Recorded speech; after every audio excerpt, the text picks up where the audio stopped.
It's April at Monticello, which means lots of things are in bloom. It's peak tulip time. Apple, pear, and peach trees are covered with delicate pink and white flowers. And we've even got sea kale blooming in the vegetable garden. According to a gardening manual from Jefferson's time, April is the month to graft fruit trees. So today, we're going to talk about grafting, along with historic nurseries, pomegranates, and more.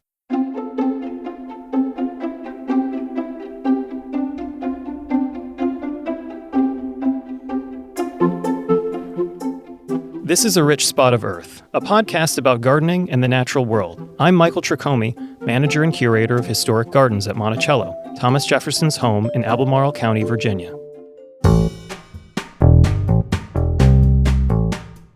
The nursery is the heart and soul of the garden. It's where we propagate and nurture plants before releasing them into the less protected landscape. In Jefferson's time, there were several well-established commercial nurseries. I talked with our curator of plants, Peggy Cornett, about a few of his favorites, beginning with the William Prince Nursery, established on Long Island in the 1730s. The Prince Nursery was really well known in New York. Jefferson and Madison visited this during this travel vacation they took together in the spring of 1791. A lot of fruit trees as well as native trees and shrubs were purchased during their visit, and when Jefferson returned to Monticello, he expanded this order to include roses. So that's when he ordered 10 different varieties of roses from the Prince Nursery. Jefferson placed a huge order at the nursery. It included 60 sugar maple trees. He had a plan to tap maple syrup to reduce his need for sugar.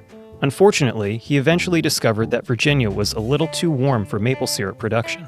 He also ordered a variety of fruit and nut trees, including Brignole plums, apricots, red and yellow Roman nectarines, green nutmeg peaches, yellow October and lemon clingstone peaches, pears, Spitzenberg apples, Madeira walnuts, and filberts or hazelnuts.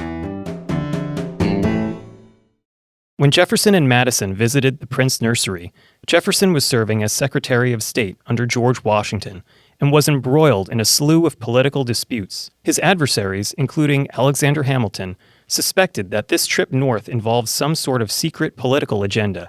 But apparently, it was really just a vacation. Besides visiting the nursery, Jefferson and Madison went fishing and walked historic battlefields. Another nursery Jefferson was very fond of was the Thomas Maine Nursery, which was in Washington, D.C. And from our last episode when we were talking about the trees and shrubs that were in clumps, a lot of those came from the Thomas Maine Nursery and were brought to Monticello by the enslaved gardener David Hearn. Margaret Bayard Smith, who was a friend of Jefferson's when he was president, gave a wonderful account of Jefferson's excursions to go to this nursery. And she said there were two nurseries that Jefferson took particular delight in, partly on account of their romantic and picturesque location and the beautiful rides that led to them, but chiefly because he discovered in their proprietors an uncommon degree of scientific information, united with an enthusiastic love of their occupation. Mr. Maine, Thomas Maine, was a shrewd, intelligent, warm-hearted Scotsman. Rough as he was in manner and appearance, he could not be known without being personally liked. And rare fruits and flowers were his pride and delight. This similarity of taste made Mr. Jefferson find peculiar pleasure in furnishing him with foreign plants and seeds, and in visiting his plantations on the high banks of the Potomac. So in other words, it was a real experience for Jefferson to visit these nurseries, to talk to plantsmen who enjoyed growing and experimenting and maintaining a big collection of plants. And so it was just a great way for him to associate with like-minded people. For Jefferson, the most important of these like-minded plant enthusiasts was Bernard McMahon. McMahon owned a nursery in Philadelphia and served almost as Jefferson's gardening mentor. He tried to encourage Jefferson to try things. He would send in these really unusual bulbs, and Jefferson wasn't sure he had the time or energy or space to grow them because they were greenhouse plants that needed a lot of special care. But then Jefferson would turn around and order a bunch more from him. Jefferson was insatiable about plants anyway. But McMahon, we credit him with sending Jefferson some very unusual plants too. McMahon was the source of the sweet-scented 4 o'clock, which is quite unusual. We don't know how McMahon got seed of that because it's a native to the southern U.S. and down into Mexico. The Latin name for sweet-scented 4 o'clock is Mirabilis longiflora. Its fragrant white blossoms unfurl at dusk. We continue to grow them today at Monticello. And then Jefferson was sending Bernard McMahon plants that were brought to Jefferson from the Lewis and Clark expeditions. Jefferson was president, and he just didn't have time or the resources to grow these things, and so he really counted on McMahon especially. So McMahon was growing these plants and even giving them English names after he was successful in propagating them. The snowberry bush was from Oregon. It's a maybe 4 or 5 foot shrub. At its maximum, it's a deciduous shrub, and it has very small flowers, and the fruit is a white berry in clusters, and they're very beautiful, pure snow white color. If you can grow a good one, I think it's really nice. It's a little bit of a challenge here. And also, he was propagating the Oregon grape holly, which is Mahonia.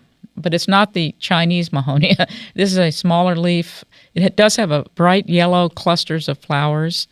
Right now, actually, it's blooming in the spring, and then it's followed by a bluish berry, and it's an evergreen. McMahon was propagating these plants and selling them. They both became very popular, especially in England, where they do quite well in that climate. There was a big interest in American plants at that time. In fact, the Prince Nursery during the Revolutionary War, apparently the British soldiers didn't want to do any damage to that nursery because after the war, they were wanting to send plants back to Europe, so they didn't sack the nursery.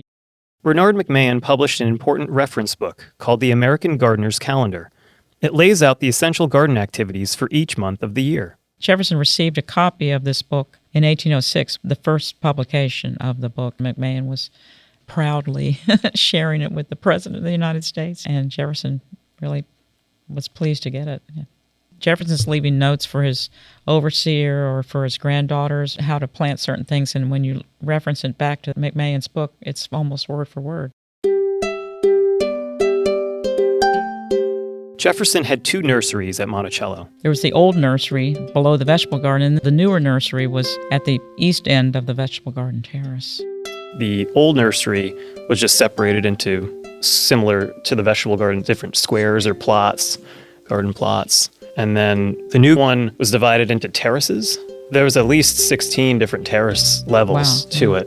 The mountain is really a difficult terrain to deal with when you're trying to create a leveled space. Just looking at Jefferson's garden book on some of the notes he has about his nursery, it's really remarkable.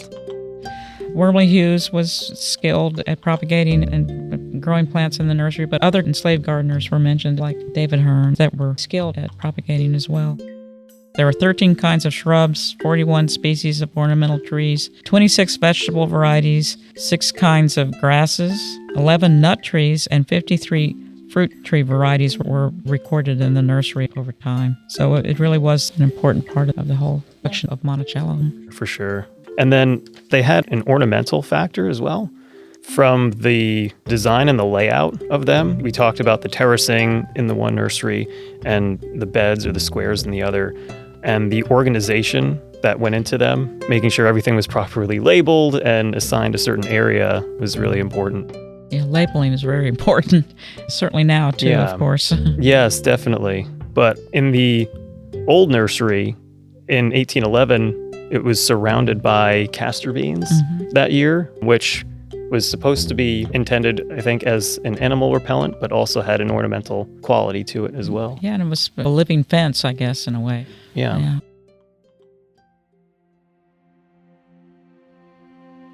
Now let's hear from some recent Monticello visitors. Hi, I'm Laura. I'm from Charlottesville. I'm an annual pass holder and love coming up here, especially my favorite time of the year is when the tulips are in bloom.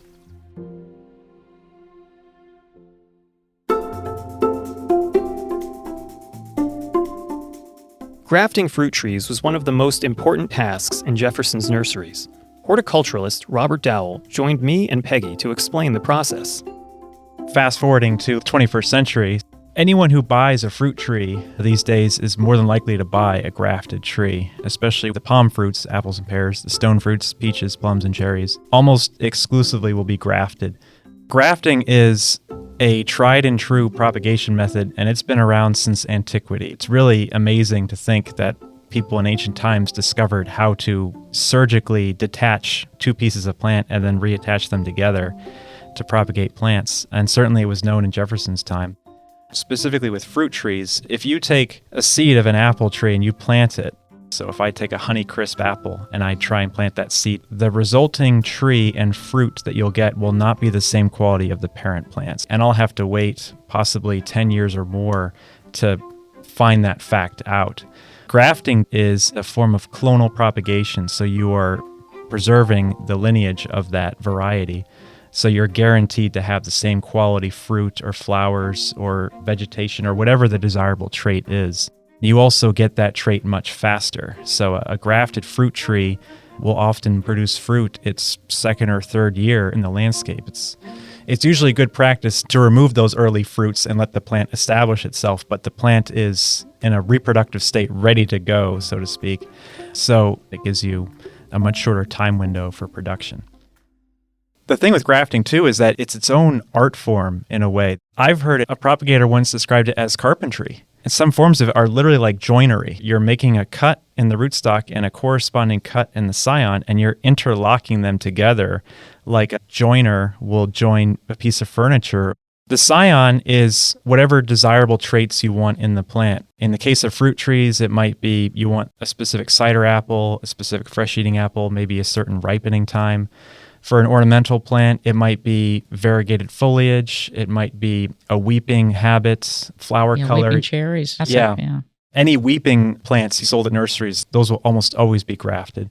The rootstock is just basically the pedestal that scion is rooted to, and that can lend its own benefits. Some rootstocks are chosen for disease resistance, general adaptability, and controlling size too. Right. Another point with fruit trees in general is you'll see the terms dwarfing, semi-dwarfing, and standard, and these all refer to the ultimate size that grafted tree will achieve depending on what the rootstock is.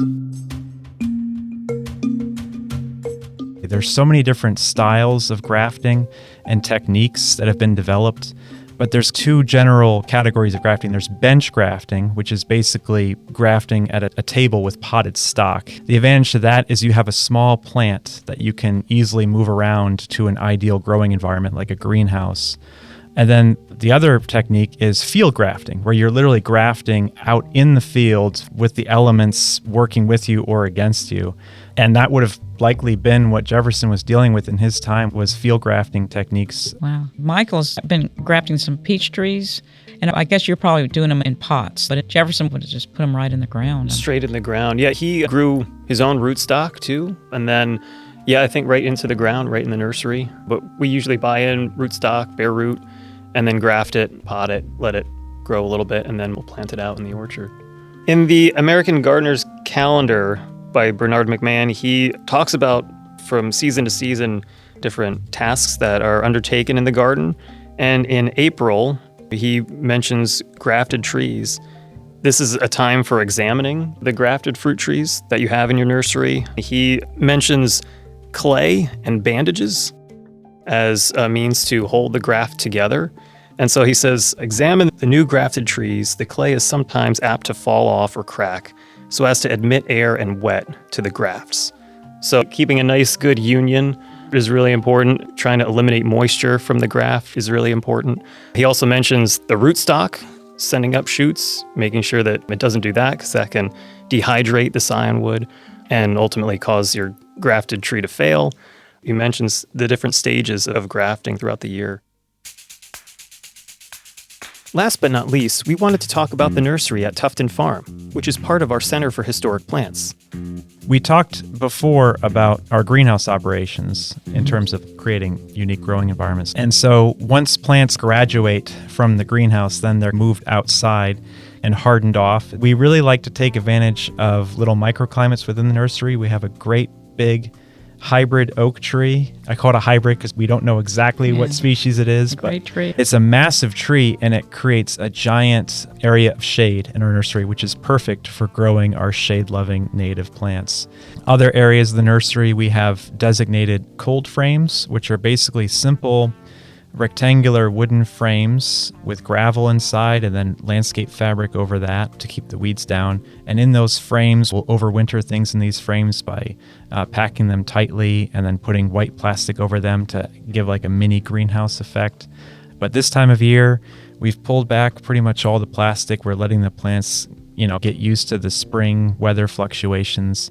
I think of the cold frames as like a production line where you're moving things from the greenhouse out into the cold frames and the cold frames to the either mail order or to the shop, and then it just keeps going in a circle. Exactly. Yeah. I feel like half my job sometimes It's isn't just moving growing stuff. plants, it's moving plants because we're constantly shuffling things. Yeah, the idea of a nursery would be things are rotating in and out of it. It's like a staging area, a place to heel plants in or to plant the grafted fruit trees and that sort of thing. And then when they get bigger, you're going to just move them right out into the garden or to the orchard or the landscape. The best thing that was ever done for that nursery was when they built the lath over top of the cold frames. Yes, yeah, the pergola. Yeah. Yeah, that creates the perfect dappled shade Dappled area, shade, mhm. which most plants tolerate or even prefer. But we also have full sun tables. So we have everything from deep shade to full sun in a very tight area. For the first time, we are propagating pomegranates at our nursery. These are Mediterranean plants that are marginally hardy in Virginia. They can survive most winters, but especially when they're very small, it's best to keep them in a protected, typically no colder than 30 degrees in the winter. So these things are frost tolerant, but they can't tolerate much beyond that. Pomegranates were planted down in the South Orchard very early, and that would be the single-flowered one that fruited. But we're a little out of their range, I think, here. They're about as hardy as a fig, maybe slightly less hardy, but the way I see it, wherever you can grow a fig, pomegranates are worth trying. And they're a great container plant, too. You can get them to flower and fruit in a container. They're really beautiful, too. The They color are. is lovely. If it's a fruiting type, the flower is trumpet-shaped. It almost looks like a miniature trumpet vine flower. It's kind of an orange color, too. Same yeah. color, Mhm. much more stunted, with kind of a trumpet shape and then like a frilly, tissuey petals that kind of come out of that. And then as the fruit ripens, it's like a balloon being inflated in slow motion. Behind where the petals were. Right, yeah, Mhm. it's fun to watch them grow as the season goes on. You can definitely get them to flower in Virginia, but to get the fruit to ripen, it's very difficult. They need a long, hot growing season, so that's why California is the nation's pomegranate grower. They need that Mediterranean climate where they're originally from.